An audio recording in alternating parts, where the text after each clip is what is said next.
कधी तुम्ही लक्ष दिलं आहे का? काही लोक विनाकारण ॲटिट्यूड दाखवतात, प्रत्येक गोष्टीत इतरांना कमी दाखवतात आणि असं वागतात जणू त्यांच्यापेक्षा मोठं कोणीच नाही. आणि सर्वात त्रासदायक गोष्ट काय असते माहिती आहे का? आपण काही बोलू शकत नाही, आतून राग जळत राहतो आणि तो माणूस स्वतःला विजेता समजत राहतो. पण मी आज तुम्हाला एक असा मार्ग सांगणार आहे ज्याच्यामुळे भांडण न करता, वाद न घालवता, राग न करता तुम्ही सर्वात मोठी घमंडी माणसालाही शांत करू शकतात. आणि सगळ्यात मोठी गोष्ट म्हणजे हा मार्ग इतका पॉवरफुल आहे की तो माणूस स्वतः तुमचा आदर करायला लागेल. म्हणूनच लक्ष देऊन ऐका.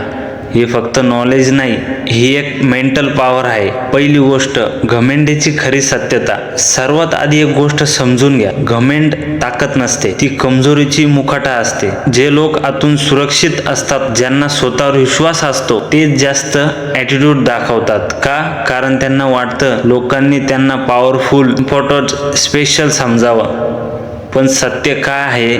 जितकी मोठी घमेंड तितका मोठा आतला भीतीचा डोंगर. दुसरी गोष्ट, आपण घमेंडी लोकांपुढे का हारतो? आपण हारतो कारण आपण त्यांचा गेम समजत नाही. त्यांची सर्वात मोठी ट्रिक काय असते? जे तुम्हाला इमोशनली रिॲक्ट करायला लावतात. जसा तुम्ही रागवतात, जसा तुम्ही वाद घालतात, तसाच ते जिंकतात. कारण त्यांचा उद्देशच तो असतो, तुम्हाला डिस्टर्ब करणे, तुमचा कॉन्फिडन्स तोडणे, तुम्हाला छोटं वाटायला लावणे. आणि जसं तुम्ही रिॲक्ट करतात, तुम्ही त्यांचा गेम खेळायला सुरुवात करतात. तिसरी गोष्ट, शांत आणि पॉवरफुल मार्ग. आता ऐका तो सिक्रेट ज्याला घमंडी लोक सर्वात जास्त घाबरतात. सायलेन्स, शांतता, इग्नोर करण्याची ताकद. त्यांना अटेन्शन हवं असतं, त्यांना भांडण हवं असतं, त्यांना ड्रामा हवा असतो. पण जेव्हा तुम्ही शांत राहतात, त्यांचा पूर्ण युगो सिस्टम तुटतो. नियम नंबर पहिला, रिॲक्शन बंद करा. जेव्हा तो ॲटिट्यूड दाखवेल, फक्त हलकासं स्माइल करा आणि विषय बदला. त्यामुळे तुम्ही कमजोर नाही, तुम्ही स्ट्रॉंग दिसतात. नियम नंबर 2, यशाने उत्तर द्या.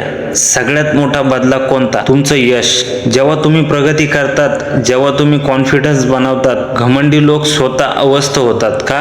कारण त्यांचा इगो तुलनेवर चालतो आणि तुमची प्रगती त्यांचा इगो तोडते. नियम नंबर 3, ही सर्वात पॉवरफुल ट्रिक आहे. नेहमी शांत आणि न्यूट्रल टोन मध्ये बोला. ना जास्त आदर ना अपमान. हे त्यांना कन्फ्यूज करतं, कारण त्यांना भांडण हवं असतं, पण तुम्ही त्यांना शांतता देता आणि तिथेच त्यांचा पराभव होतो. अंतिम सत्य, खरं सत्य काय? घमंडी माणूस कधीच स्ट्रॉंग नसतो. खरा स्ट्रॉंग माणूस कधीच घमंडी नसतो. रिअल पॉवर नेहमी शांत, स्थिर, कॉन्फिडन्स असते. लक्षात ठेवा, घमंडी लोकांना हरवण्यासाठी मोठ्याने बोलायची गरज नाही, फक्त स्ट्रॉंग बनायची गरज आहे. जेव्हा तुम्ही शांत राहतात, तेव्हा तुम्ही कमजोर नसतात, तुम्ही सर्वात पॉवरफुल बनतात. कारण शेर कधीच ओरडत नाही, त्यांची शांतता हीच त्यांची ताकद असते. जर आजची गोष्ट मनाला लागली असेल तर स्वतःशी एक वचन द्या, आजपासून कोणत्याही घमंडी माणसासाठी आपली मन शांती कधीही बिघडू देणार नाही. कारण तुमचा वेळ मौल्यवान आहे, तुमची ऊर्जा मौल्यवान आहे आणि तुमचं आयुष्य सर्वात मौल्यवान आहे. नेहमी लक्षात ठेवा, शांत राहून जिंकलेली लढाई हीच सर्वात मोठी जिंक असते. आता निर्णय तुमचा, झुकायचं का झुकवायचं. आजपासून नियम बनवा, रिॲक्ट नाही, रिझल्टने उत्तर द्या.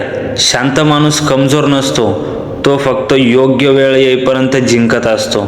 जर तुम्हालाही हवा असेल की लोकांनी तुमचा आदर करावा, तर आत्ताच व्हिडिओला लाईक करा आणि सबस्क्राईब करा आपल्या AP सक्सेस स्टुडिओ. धन्यवाद.